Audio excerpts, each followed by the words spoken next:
Bismillahirrahmanirrahim. Assalamualaikum warahmatullahi wabarakatuh. Alhamdulillah nahmaduhu wa nasta'inuhu wa nastaghfiruh wa na'udzu billahi min shururi anfusina wa min sayyiati a'malina may yahdihillahu fahuwal muhtad wa may yudlil falan tajida lahu waliyyan mursyida. Asyhadu an la ilaha illallah wahdahu la syarika lah wa asyhadu anna Muhammadan abduhu wa rasuluhu la nabiyya ba'dah. Allahumma fasholli wa sallim wa barik ala nabiyyina wa syafi'ina wa habibina Muhammad wa ala alihi wa sahbihi ajma'in, amma ba'du. Fa ya ibadallah, usikum wa nafsi bittaqwallah wa ta'atihi la'alakum turhamun. Wa qala Allah ta'ala fi kitabihil karim wa huwa asdaqul qa'ilin, a'udzu billahi minasyaitonir rajim, subhanaka la ilma lana illa ma 'allamtana innaka antal alimul hakim. Shadaqallahul azim wa sadaqa rasulun nabiyul habibul karim wa nahnu ala zalika minasy syahidin wa syakirin walhamdulillahi rabbil alamin. Alhamdulillah, marilah sama-sama kita menjadikan puja puji syukur kepada Allah Subhanahu wa taala atas berkat pertolongannya kita masih bisa menjalankan kewajiban-kewajiban kita, yaitu berupa salat subuh berjamaah yang saya yakin bapak-bapak sekalian juga mendahulunya dengan salat malam, zikir, munajat dan sebagainya. Mudah-mudahan semua amal-amal itu diterima oleh Allah Subhanahu wa taala. Amin. Bagian dari amal soleh yang akan diperhitungkan oleh Allah di hari kiamat nanti. Pagi ini karena saya jatahnya tematik ya dari kiai kita, maka pagi ini saya lompat-lompat nih. Kemarin temanya hutang, kemudian dengki. Pagi ini saya akan bicara masalah amana bi kitabillah, beriman kepada kitab-kitab Allah, pada kitab Allah. Jadi suatu hari Nabi pernah kesaksian Umar bin Khattab dalam Arba'in, hadis nomor 2 itu. Kesaksian dari Umar bin Khattab, Nabi pernah duduk bersama para sahabat semua, juga dengan Umar bin Khattab. Kemudian datang seorang laki-laki yang kesaksiannya Umar bin Khattab, laki-laki itu berpakaian putih dan berambut hitam legam. Tidak nampak bekas perjalanan dan tidak ada yang mengenal laki-laki itu. Laki-laki itu duduk sebagaimana Pak Rahmat duduk begini. Ceritanya Pak Rahmat ini Nabi ya. Laki-laki itu kemudian duduk di depannya Pak Rahmat langsung mengadu dengkul, mengadu lutut, kedua lututnya dengan Nabi Muhammad SAW. Lalu langsung bertanya pada Nabi, ya Muhammad, akhbirni anil Islam. Hai Muhammad, katakan padaku, kabarkan padaku, beritakan padaku, apa itu Islam? Nah ini ya, jadi Bapak bisa lihat itu, saya sebetulnya ngambil jatahnya Pak Ahmad Yani nih, karena Arba'in ini. Tapi ini hanya sebagai pengantar aja. Akhbirni anil Islam. Faqala Rasulullah SAW, lalu Rasulullah SAW menjawab, al-Islamu an tashhada an la ilaha illallah wa anna Muhammad Rasulullah. Islam itu engkau naik saksi, bersaksi bahwa tidak ada Tuhan selain Allah dan Muhammad adalah utusannya. Dilanjutkan, wa tuqimas shalah, dan engkau melaksanakan salat, wa tu'tiyaz zakah, dan engkau menunaikan zakat, wa tasuma Ramadan, dan engkau berpuasa di bulan Ramadan, wa tahujjal baita in istata'ta ilahi sabila, dan engkau mengadakan haji ke Baitullah jika engkau mampu melaksanakan perjalanan ke sana. Maka para ulama dari sampai kalimat ini menamakan kalimat ini adalah 5 yang dijawab Rasulullah itu adalah rukun Islam. Rukun. Jadi rukun itu boleh tanya nanti sama Pak Ustadz II. Rukun itu sesuatu yang harus dilaksanakan, Pak. Ya, jadi nggak ada kalau misalnya rukun sholat 13 ya Pak. Lalu yang harus dilaksanakan diantaranya adalah membaca Al-Fatihah. Sholat nggak ada Al-Fatihahnya nggak sah. Begitu pula ini rukun Islam 5-5-nya harus dilaksanakan. Adapun yang dua, yang zakat dan haji kan semampunya. Kalau zakat, kalau harta bapak zakat mal itu kan mesti ada nisab dan haulnya. Kalau haji jika mampu, tapi lima-limanya harus diniatkan untuk dilaksanakan. Nah itu. Lalu jawaban Rasulullah ini ditanggapi oleh Jibril. Sodakta, engkau benar. Maka Umar juga bicara, kami heran. Orang ini datang, kita nggak kenal, nanya, lalu setelah dijawab dibilang engkau benar. Kami heran. Lalu orang itu bertanya lagi, ya Muhammad, fa akhbirni anil iman. Ya Muhammad, katakan sekarang kepadaku mengenai iman. Maka Rasulullah SAW menjawab, antu'minu al-imanu antu'minu billahi. Iman itu engkau beriman pada Allah. Jadi jawaban apa itu iman, dijawabnya dengan kata-kata iman lagi gitu loh. Al-imanu antu'minu billahi wa malaikatihi wa kutubihi wa rusuli. Iman itu adalah engkau beriman pada Allah, pada malaikatnya, pada kitab-kitabnya, ya, wa rusuli, wal yaumil akhir, dan kepada hari kiamat, wa tu'mina bil qadari khairi wa syarrihi, dan engkau juga beriman kepada takdir yang baik dan takdir yang kurang baik, yang buruk. Maka para ulama menamakan ini rukun iman. Terakhir Jibril juga menjawab, sodakta, engkau benar. Fa akhbirni anil ihsan. Terakhir baru dijawab, ditanya lagi, Muhammad, katakan padaku sekarang mengenai ihsan. Lalu Rasulullah menjawab, al-ihsanu an ta'budullaha ka'annaka yarah, ka'annaka tarah. Fa illam takun tarah, fa innahu yarah. Ihsan itu engkau beribadah pada Allah seolah-olah engkau melihat Dia. Dan kalau engkau memang tidak bisa melihat Dia, maka sesungguhnya Dia melihat kamu. Nah, itu namanya rukun ihsan. Jadi Jibril menerangkan kepada Muhammad dan sahabatnya, menyerupai berbentuk manusia, pakai baju putih, rambutnya hitam, hanya untuk menerangkan apa itu Islam, apa itu iman, dan apa itu ihsan. Dari situ saya ambil yang rukun iman. Dari rukun iman saya ambil lagi yang beriman kepada kitab-kitab Allah. Karena kata-katanya antuk minu bi kutubihi. Kitab itu satu. Kalau kutub, kitab-kitab banyak. Ini masalah, Pak, ya. Nanti masalah. Sebab nanti kita dikurung oleh satu perintah yang ancamannya berat. Saya bacakan perintahnya di dalam surat An-Nisa. A'udzubillahi minasyaitonirrajim. Ya ayyuhalladzina amanu aminu billahi wa rasulih. Hai orang-orang beriman, berimanlah kamu pada Allah dan Rasulnya.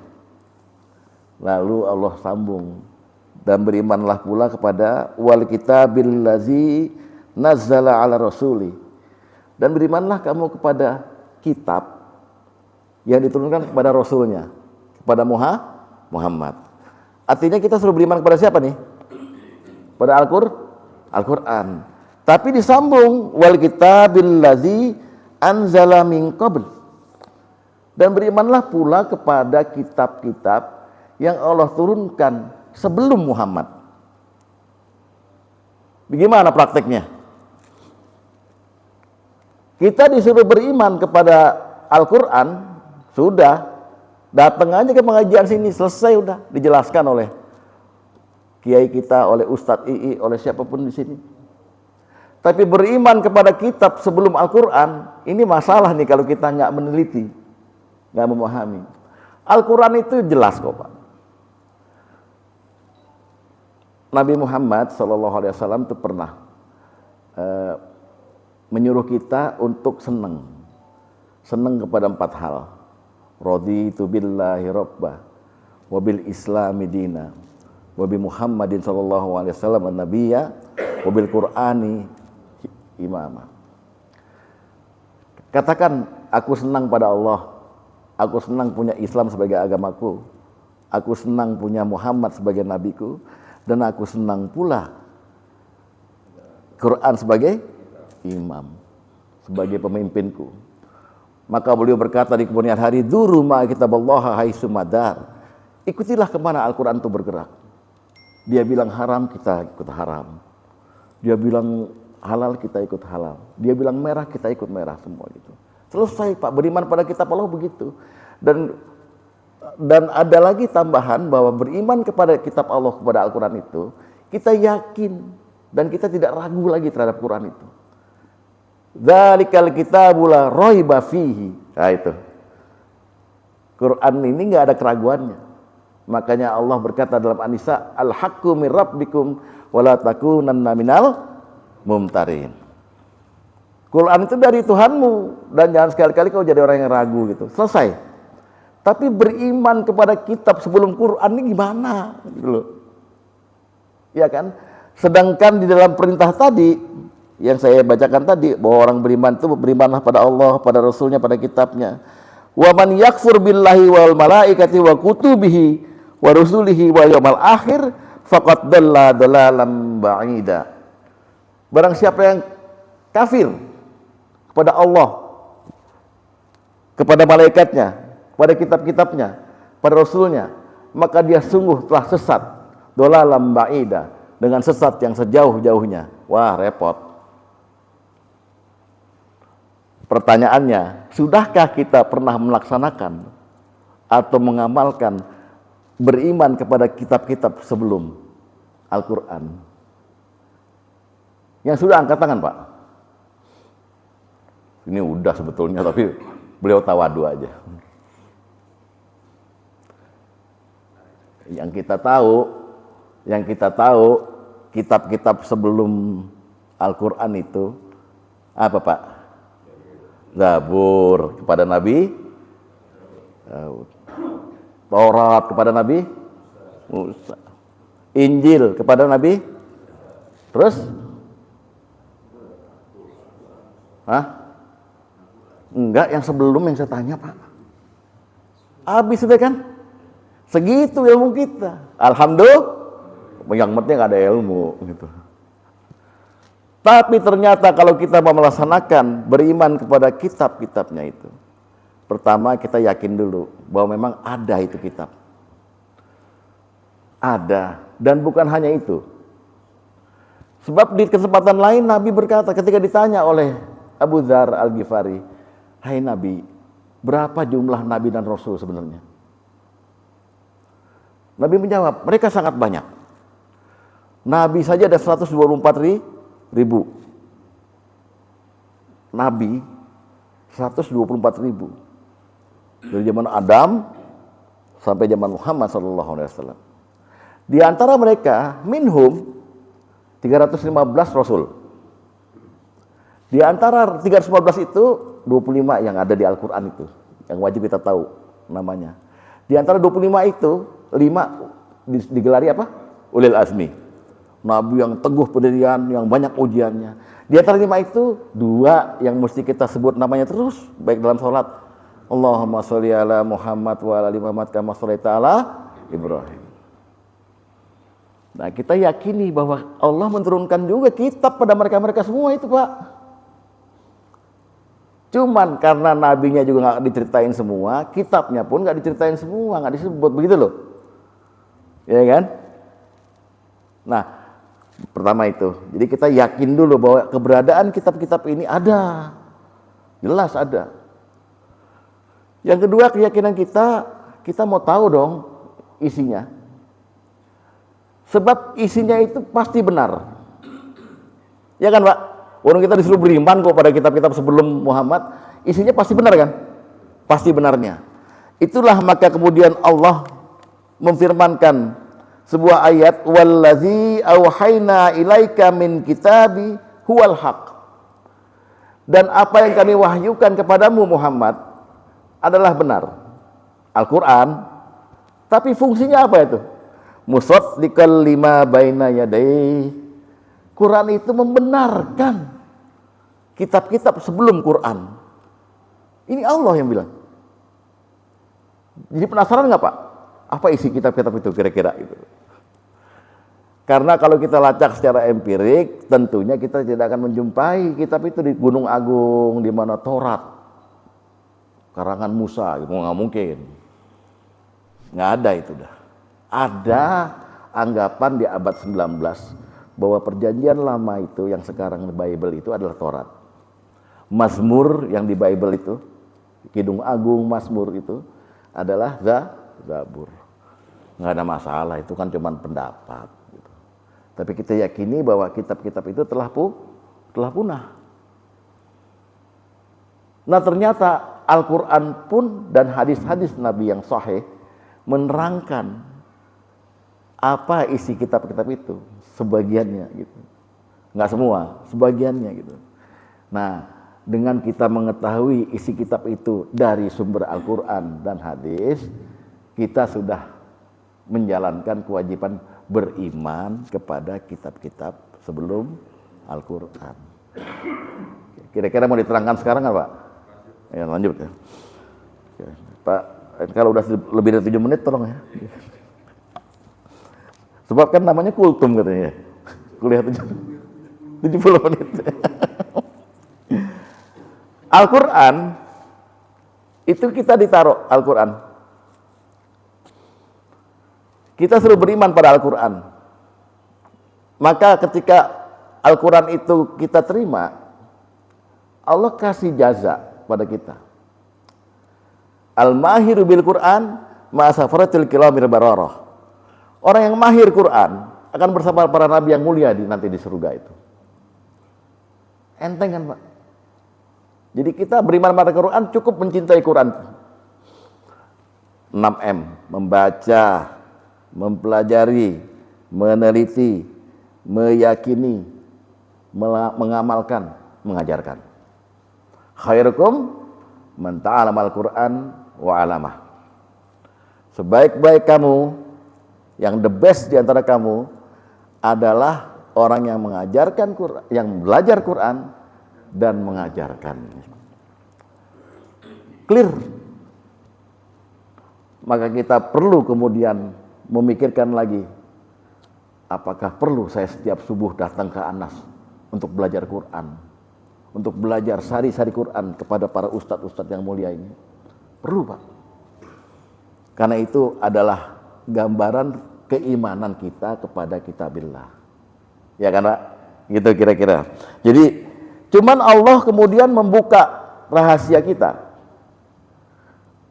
Ini perlu diteliti nih ayat ini ya, supaya jelas nih. Dan saya sudah baca juga asbabun nuzulnya ayat ini, kemudian perlu kita renungkan sebelum saya terangkan mengenai kitab sebelum Quran. Di dalam surat Al-Fatir ayat 32, Allah menerangkan sikap-sikap kita orang Islam itu terhadap Quran. A'udzubillahi minasyaitonirrajim. Summa awrasnal kitabal ladzina astafaina min ibadina. Kemudian Quran itu aku wariskan kepada hamba-hamba terpilih di antara hamba-hambaku. Hamba terpilih itu umat muslim Pak, kita ini. Jadi Quran diwariskan pada kita. Tapi Allah terangkan pada kita, yang menerima Quran dari saya, kata Allah, faminhum zalimul linafsi. Golongan pertama yang menerima Quran itu orang yang menzalimi diri sendiri. Wa minhum, golongan kedua, di antara mereka yang menerima Quran dari saya, kata Allah, muqtasid, orang-orang di pertengahan. Wa minhum, dan golongan ketiga, sabiqum bil khairati bi iznillah. Orang itu sanggup berlomba-lomba dalam kebaikan dengan izin Allah. Penjelasan dari ayat ini dalam hadis Ahmad dan Ibnu Hibban, tiga-tiga golongan ini masuk surga Pak. Cuman sayang disayang, golongan 1 dan golongan 2 ada masalah di padang mahsyar. Golongan 1 itu bermasalah di padang mahsyar karena dikejar oleh malaikat azab. Karena golongan 1 itu zalimul nafsi, menerima Quran tapi sering ngerjain pekerjaan haram. Begitu Pak Ustadz. Gawat ini. Nerima Quran, baca, tahu wala taqrabuz zina, jangan kerjain zina, tapi sering berzina.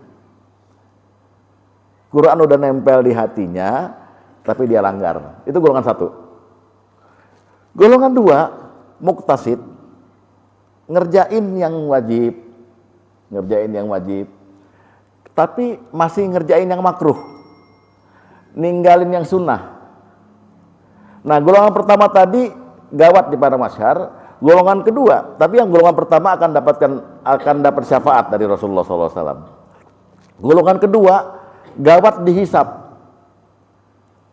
Di hari hisab nih agak gawat nih, gitu.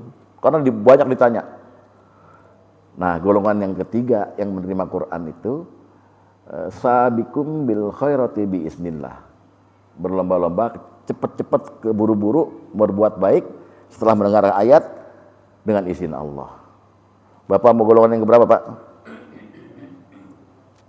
2. Golongan 3. Yang cakep tuh golongan 3, ya. Ada lagi, Allah bertanya dengan nada yang cukup murka gitu kepada kita yang menerima Quran ini. Afamin hadzal haditsi ta'jabun. An-Najm ayat 14. Apa engkau heran kepada Quran ini? Ta'jabuna wa tadhakuna wa la tabaquna wa antum samidun. Engkau heran doang, enggak pernah nangis baca Quran itu, dan engkau tertawa terus dan engkau lalai darinya. Jadi kita ini udah ditaker sama Allah.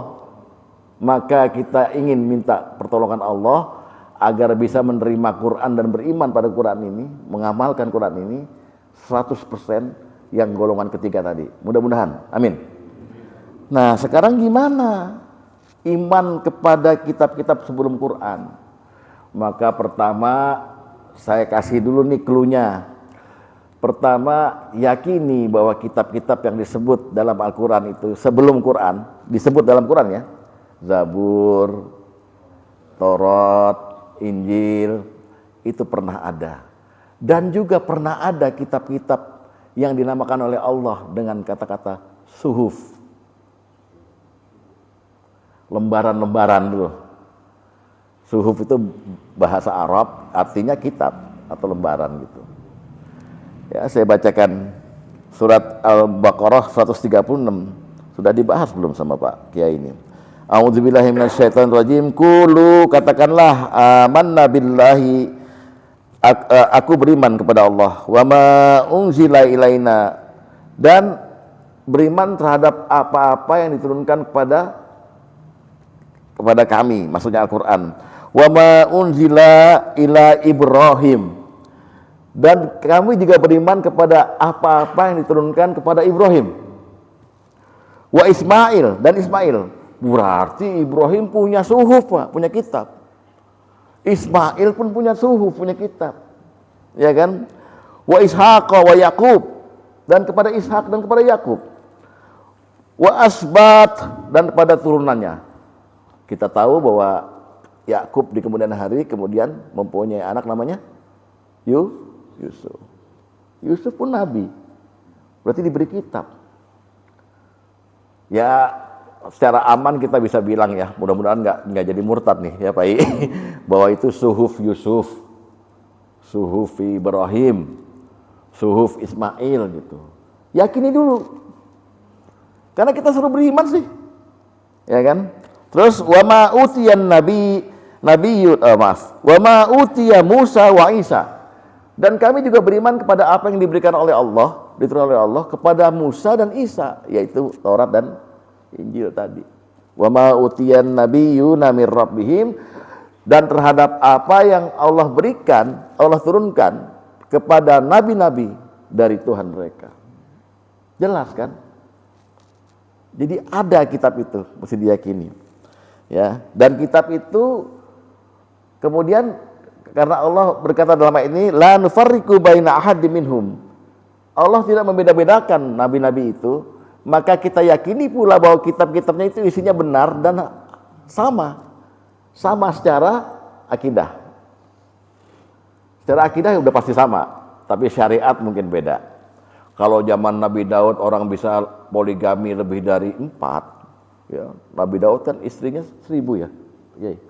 1000 istrinya. Bapak jangan dipikirin, jangan dibayangin.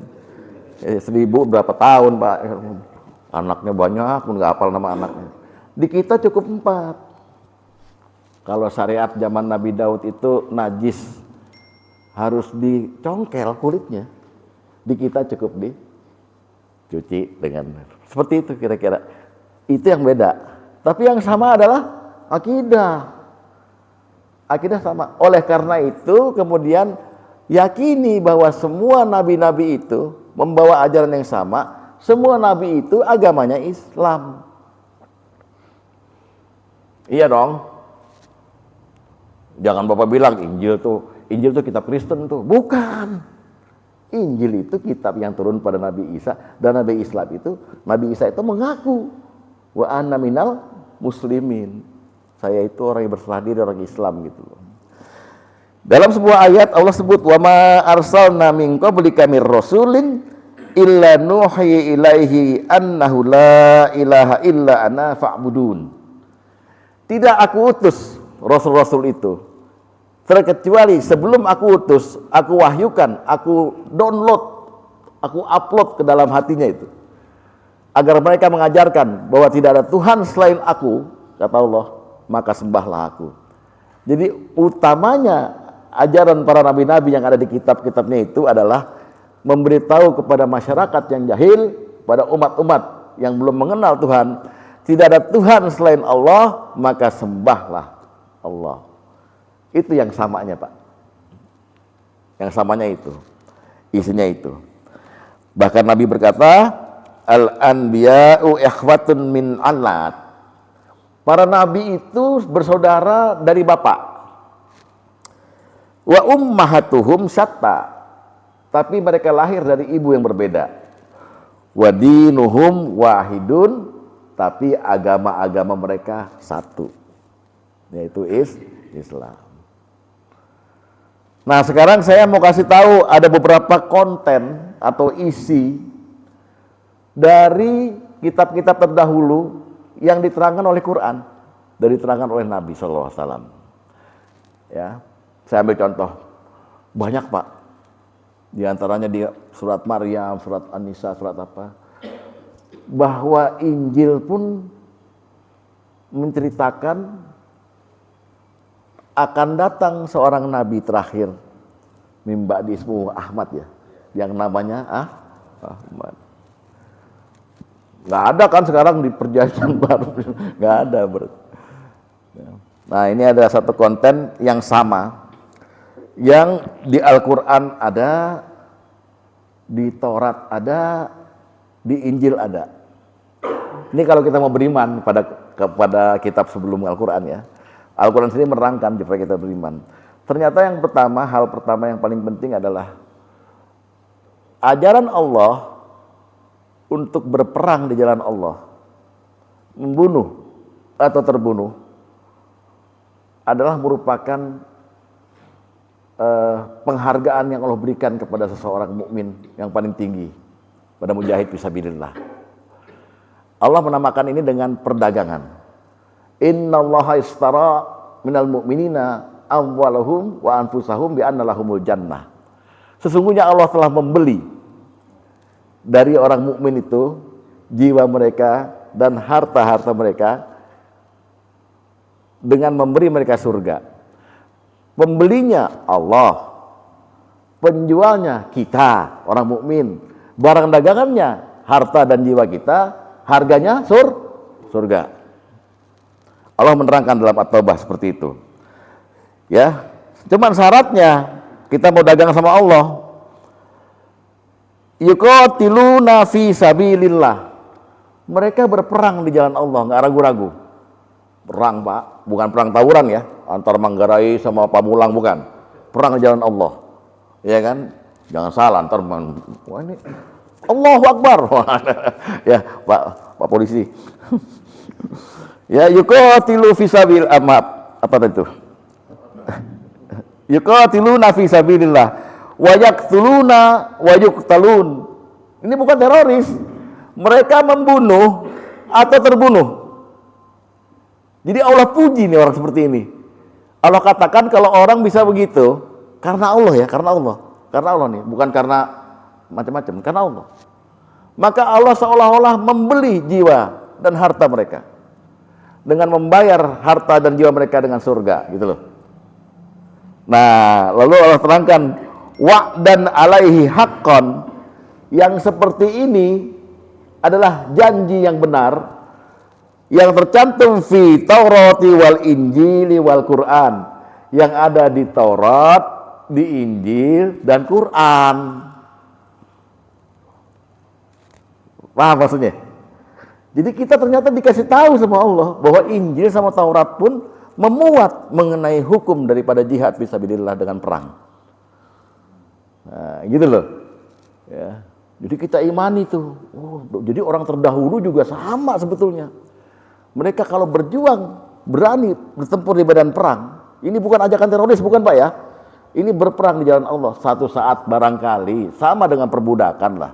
Perbudakan kan udah dihapus, nggak ada gitu. Tapi hukum budak itu masih ada, mudabar, mukatab, ada umul walad gitu. Seandainya satu saat nanti terjadi lagi perang yang mengakibatkan kita dapat gonimah ya, gonimah namanya ya. Kan ada lagi tuh, ya. Seneng nih kalau gonimahnya ada cewek-cewek gitu ya, seneng ya. Ya Pak Chandra.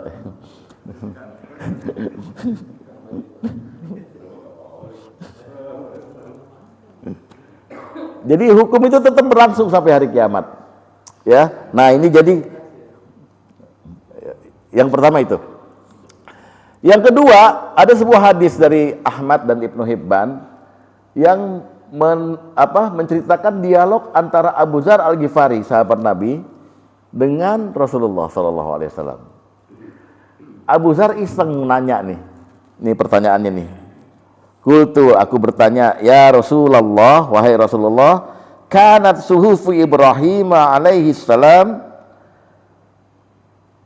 apa aja ajaran yang ada di suhuf Ibrahim alaihi salam? Abu Dzar tanya tuh Pak. Rasulullah menjawab, kanat amsalan kulluha. Isinya itu amsal. Amsal itu apa ya Pak? Kayak perumpamaan ya. Isinya seluruhnya perumpamaan. Contohnya, kata Rasulullah, contohnya, wa kana fiha, contohnya, ayyuhal malikul mubtalal maghrur, wahai raja-raja yang penuh dengan ujian dunia dan percobaan dunia dan yang tertipu dengan dunia. Ini kata Allah kepada Ibrahim, kemudian Ibrahim menyampaikan pada umatnya, ada di suhuf Ibrahim, ya. Fa inni lam ab'asaka litajma'ad dunya ba'daha ala ba'din. Aku tidak mengutusmu menjadi raja di dunia ini untuk ngumpulin harta yang bertumpuk-tumpuk satu dengan lainnya. Kata Allah kepada Nabi Ibrahim sebagai wahyu yang turun. Walakin ba'astuka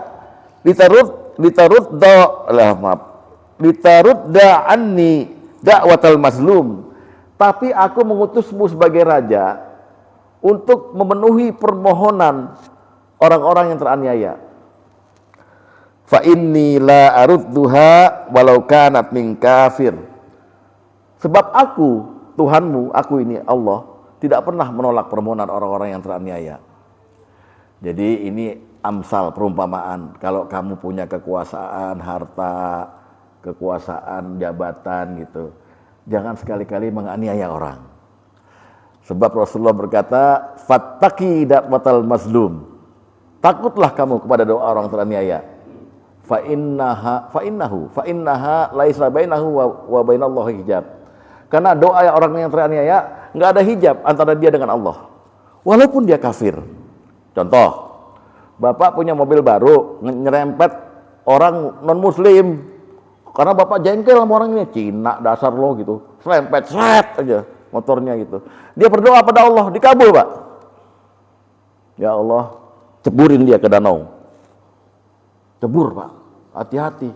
Fattaqi da'watal mazlum. Nah, di suhufi Ibrahim disebut, wahai orang-orang yang berkuasa harta, berkuasa jabatan, berkuasa segala macam, jangan kau aniaya orang zolim, jangan kau zolimi orang-orang.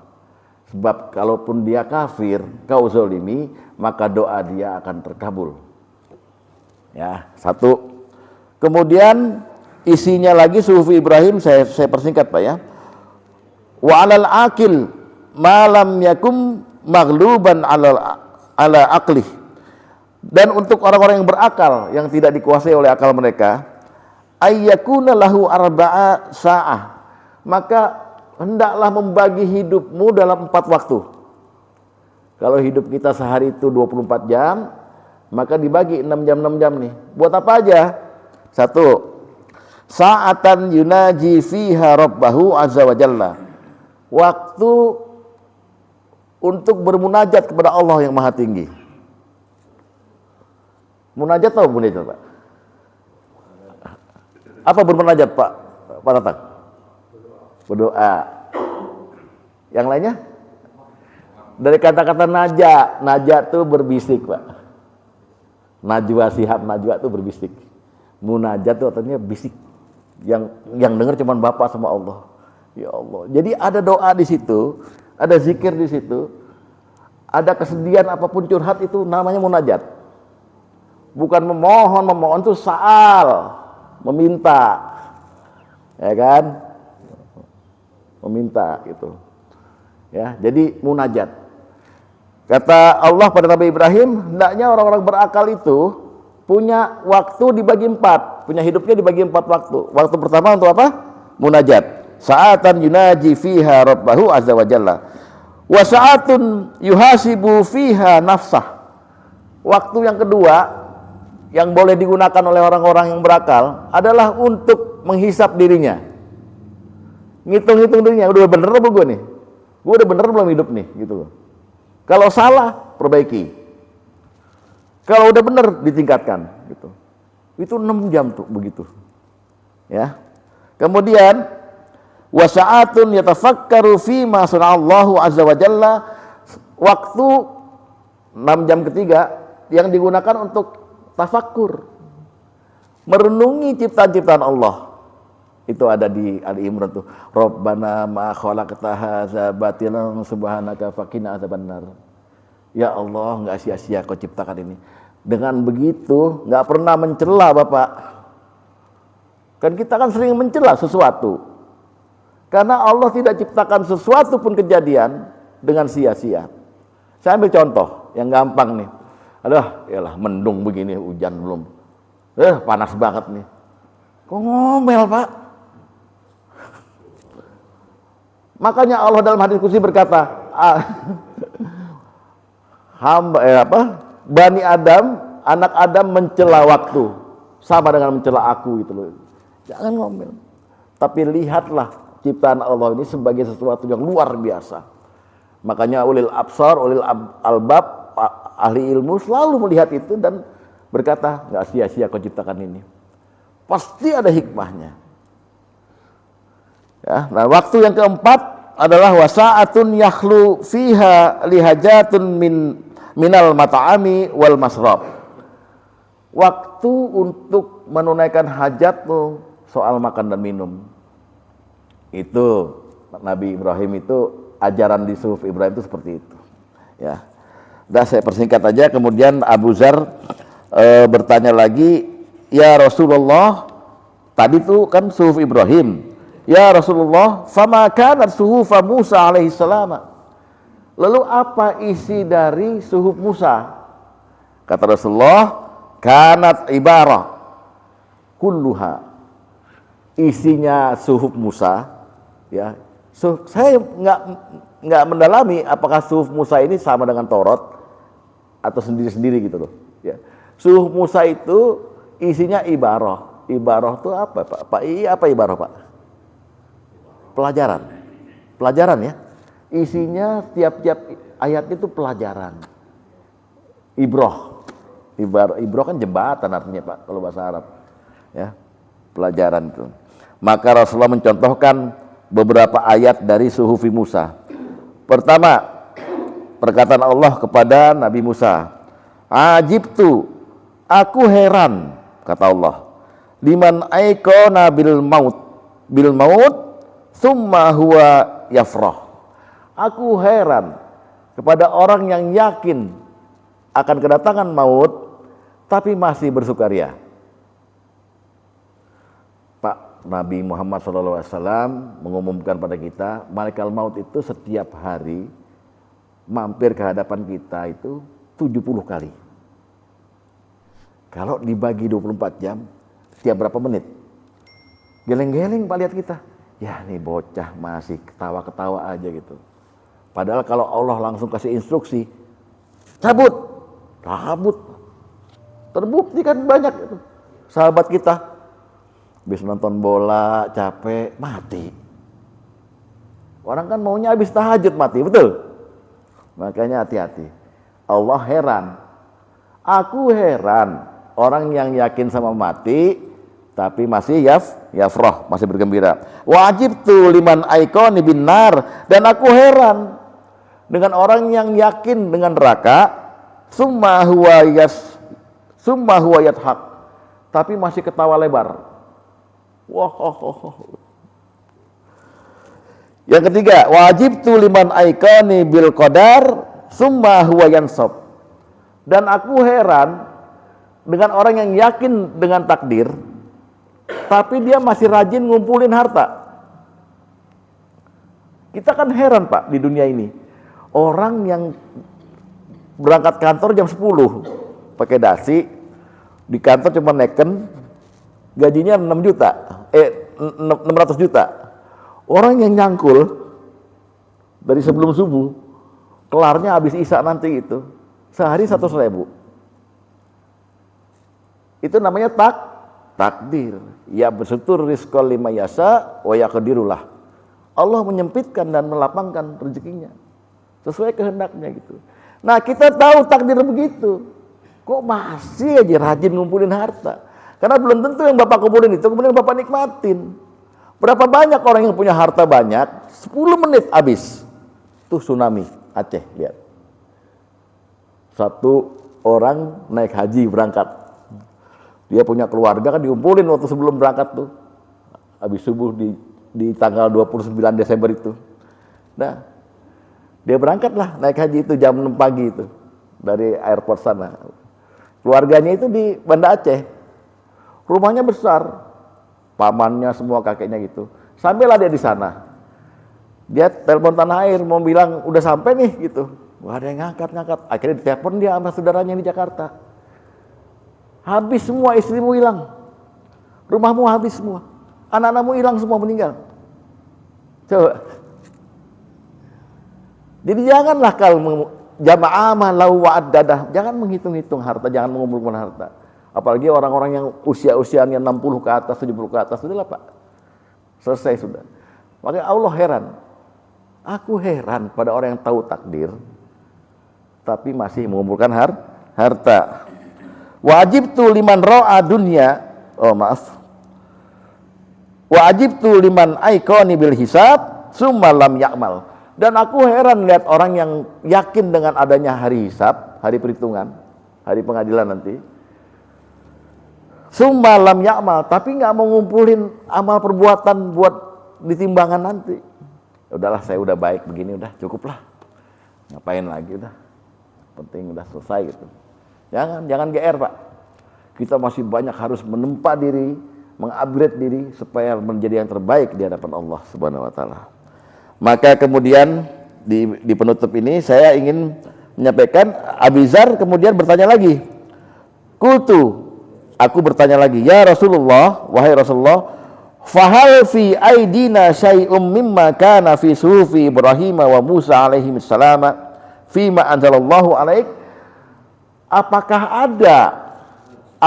ada ayat-ayat atau ajaran yang mirip antara ajaran suhuf Ibrahim dan Musa dengan yang Al-Quran? Maka Rasulullah menjawab, qala na'am, Iqra ya Aba Dzar, bacalah wahai Aba Dzar, qad aflaha man tazakka wa zakara asma rabbih fasalla.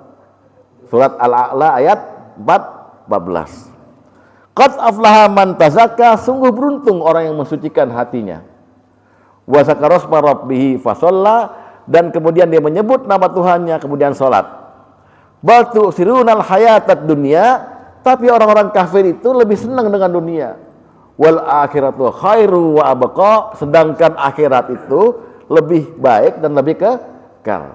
Lalu inna hadza lafi suhufil ula, yang ajaran ini itu lafi suhufil ula, ada di ajaran suhufil yang terdahulu. Suhufi Ibrahim wa Musa, ada di suhuf Ibrahim dan suhuf Musa.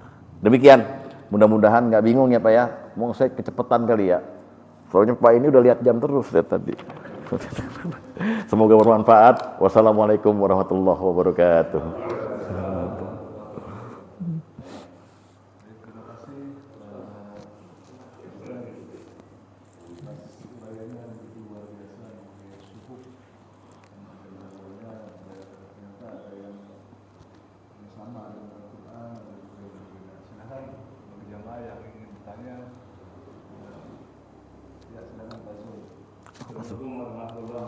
Waalaikumsalam warahmatullahi wabarakatuh. Terkait kitab-kitab Allah yang harus kita yakini, misalnya itu 4 itu dan yang satu yaitu Taurat, Injil, Al-Quran. Nah, kalau dalam Al-Quran itu ada dijelaskan bahwa Allah yang menurunkannya dan aku akan menjamin ya, ke originalitasnya.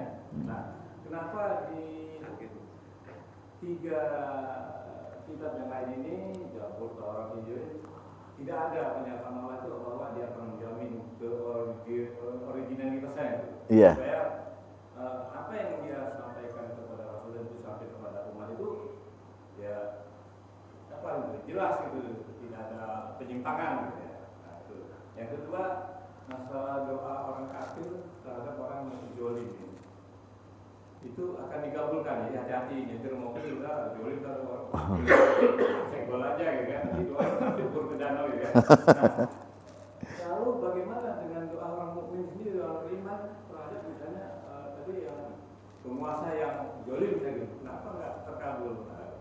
Apakah ini semacam apa istiqlal gitu yang hukuman yang ditunda gitu, jadi kan mereka merasakan penguasa ini merasakan kenyamanannya dulu ya, tapi apa ada itu istiqlal apa istilahnya gitu ya. Nah ini kenapa jadi pertanyaan kenapa doa orang mukmin sendiri nggak langsung dikabulkan gitu ya, seperti ya itu tak terkabul gitu terhadap masalah yang zalim. Terima kasih. Waalaikumsalam. Boleh dioper nggak jawabannya ke Kiai? Terkait yang pertama Pak, itu pertanyaan untuk Allah itu, bukan buat saya itu. Nauzubillah min dzalik. Karena hanya Allah yang bisa menjawab. Inna nahnu nazzalna dzikra wa inna lahu lahafizun. Sungguhnya kami menurunkan zikir itu, menurunkan Quran, dan kami yang menjaganya gitu. Kenapa Allah nggak turunkan juga ayat yang sama di Zabur Daud gitu ya? Wah, kita lacaknya susah. Tapi yang jelas beginilah. Karena Al-Quran itu kan turun pada Nabi terakhir Pak, yang menggenapi semuanya itu, membenarkan musaddiqul lima baina yadayhi tadi itu loh. Sehingga kalimat itu ya tentunya ada di Quran itu, karena yang paling sempurna kitabnya. Gitu. Kalimat yang lain nunggu di Quran. Begitu ada di Quran sudah, berarti berlaku juga untuk yang lainnya gitu. Dan dia terbukti memang tidak adanya kalimat dijaga Allah sampai hari kiamat itu ya, kira-kira ya. Artinya nggak ada penyimpangan itu. Memang kan sekarang udah punah, nggak terjaga lagi kan. Maka yang berlaku sekarang hukum ada yang ada di Al-Quran itu gitu. Maka dalam sebuah hadis juga Rasulullah pernah berkata, seandainya Nabi Musa masih hidup saat ini gitu, tentu mau nggak mau dia akan mengikuti pada hukum-hukum yang diturunkan padaku gitu. Bukan berarti dia hukum-hukumnya tidak benar, tetapi yang terakhir lah gitu. Jadi nggak berlaku surut. Betul yang.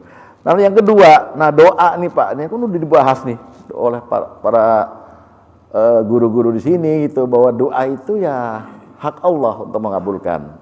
Kemudian kok ada frase fattaqi da'watal mazlum, takutlah kamu pada doa orang teraniaya gitu, karena orang-orang yang dianiaya oleh makhluk lain gitu ya, itu dia ada di sisi Allah. Allah ada di sisi orang teraniaya, siapapun dia. Jadi jangan kita menganggap bahwa Allah hanya membela orang-orang mukmin atau muslim gitu. Dalam kaitan muamalah, ya ada yang zalim dan terzalimi. Itu akan ada larangan menzalimi orang gitu, siapapun dia orang itu. Maka ketika kita arogan menzalimi orang walaupun dia itu kafir gitu. Allah di sisi dia tidak membela kita justru gitu. Maka doanya didengar gitu. Maka Rasulullah berkata gini kan, fa innaha laisa bainahu wa bainallahil hijab. Antara Allah dan dia tidak ada hijab lagi. Setiap keluhannya terhadap kezaliman yang menimpanya akan Allah dengar, akan Allah kabul gitu. Begitu Pak Zul kira-kira. Ya. Nah, doa orang mukmin itu pada Allah. Bapak baca hadis qudsi riwayat Tirmizi. Aku senang mendengar rintihan orang-orang, hamba-hambaku di malam hari. Aku biarkan dulu gitu. Jadi enggak langsung dikabul, Pak. Lama gitu, baru dikabul gitu. Tapi kalau orang mukmin mendoakan orang lain, Allah langsung kabul. Orang mukmin itu ibarat ular yang punya bisa. Bisa racun ular itu kalau nangkep di ayam, ayam mati. Nangkep di kambing, kambing mati. Tapi nangkep di diri sendiri nggak mati-mati. Kita berdoa untuk orang lain, langsung Allah kabul. Untuk diri sendiri, Allah bilang terus, ayo ngomong dulu gitu. Lama baru dikabulin gitu. Ya, nggak apa-apa. Kan malah lebih enak, lebih dekat pada Allah gitu. Ya Pak Jul, Pak Haji. Siap. Ada lagi?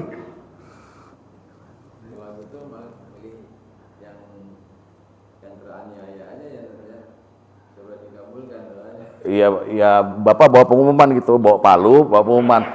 Silahkan ketok kepala saya gitu, terus saya doa gitu kan. Lebih enak gitu ya, jadi teraniaya gitu ya. Ya enggak juga. Sebab begini Pak, sebetulnya kalau kita berdoa itu, pantas-pantasnya berdoa pada Allah itu, kita enggak minta harta. Sebenarnya ada dua kebutuhan kita yang kita boleh minta tiap malam ini. Pertama ampunan, kedua rahmat. Soal harta belakangan Pak. Sebab kalau kita udah tunduk sama Allah, Allah janji. Ini janji ini nggak pernah dibuktiin sama kita. Wa may yattaqillah yaj'alhu makhraja wa yarzuqhu min haitsu la yahtasib. Siapa yang takut pada Allah, takwa pada Allah, Allah akan berikan kemudahan, jalan keluar bagi setiap kesulitannya. Dan Allah akan kasih rezeki yang nggak terduga-duga. Min haitsu la yahtasib, dari arah yang tidak dia hitung, dia nggak diperhitungkan sama dia gitu. Nggak ada yang buktiin kan? Karena nggak mau takut sama Allah, nggak mau takwa sama Allah gitu. Jadi doa minta harta itu menurut saya pribadi, kalau saya salah mohon koreksi, konyol. Mintalah ampunan dan rahmat Allah. Karena amal ibadah yang kita lakukan itu tidak akan sanggup menjadi modal kita masuk surga. Itu hanya dikatakan malaikat bima kanu ya'malun. Masuklah surga itu karena apa yang kamu kerjakan gitu. Artinya penghargaan Allah terhadap apa yang kamu kerjakan. Tapi hitungannya itu nggak bisa jadi tiket. Karena rahmat Allah lah kita masuk ke dalam surganya. Itu doa yang paling enak begitu. Ya doa mohon kesembuhan boleh gitu ya. Itu jangan ya Allah jadikan aku seperti dia gitu, wah jangan. Jatahnya udah ada masing-masing. Ya Pak, cukup ya? Kira-kira jam 16.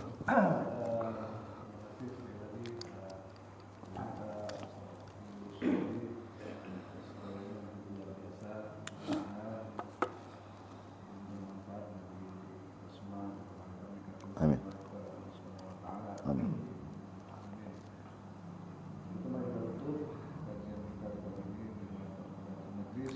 Subhanakallahumma wa bihamdika asyhadu an la ilaha illa anta astaghfiruka wa atubu ilaik. Waalaikumsalam warahmatullahi wabarakatuh.